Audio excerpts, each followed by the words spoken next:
జార్ఖండ్ లో విద్యార్థుల ఆందోళనల నేపథ్యంలో రాష్ట్ర ప్రభుత్వం కీలక నిర్ణయం తీసుకుంది. Jharkhand staff selection commission JSSC నిర్వహించిన కంబైన్డ్ గ్రాడ్యుయేట్ లెవెల్ సీజీఎల్ పరీక్షతో పాటు టీడీపీఎల్ సంస్థ ద్వారా నిర్వహించిన అన్ని పరీక్షలు వాటి ఆధారంగా చేపట్టిన నియామకాలను రద్దు చేస్తున్నట్లు సీఎం హేమంత్ సోరెన్ ప్రకటించారు.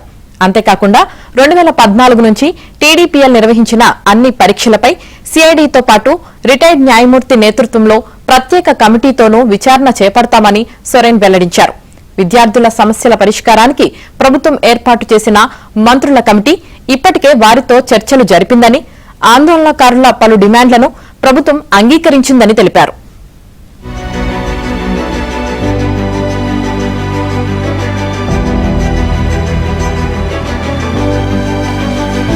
జార్ఖండ్ లో విద్యార్థుల ఆందోళనల నేపథ్యంలో రాష్ట్ర ప్రభుత్వం కీలక నిర్ణయం తీసుకుంది.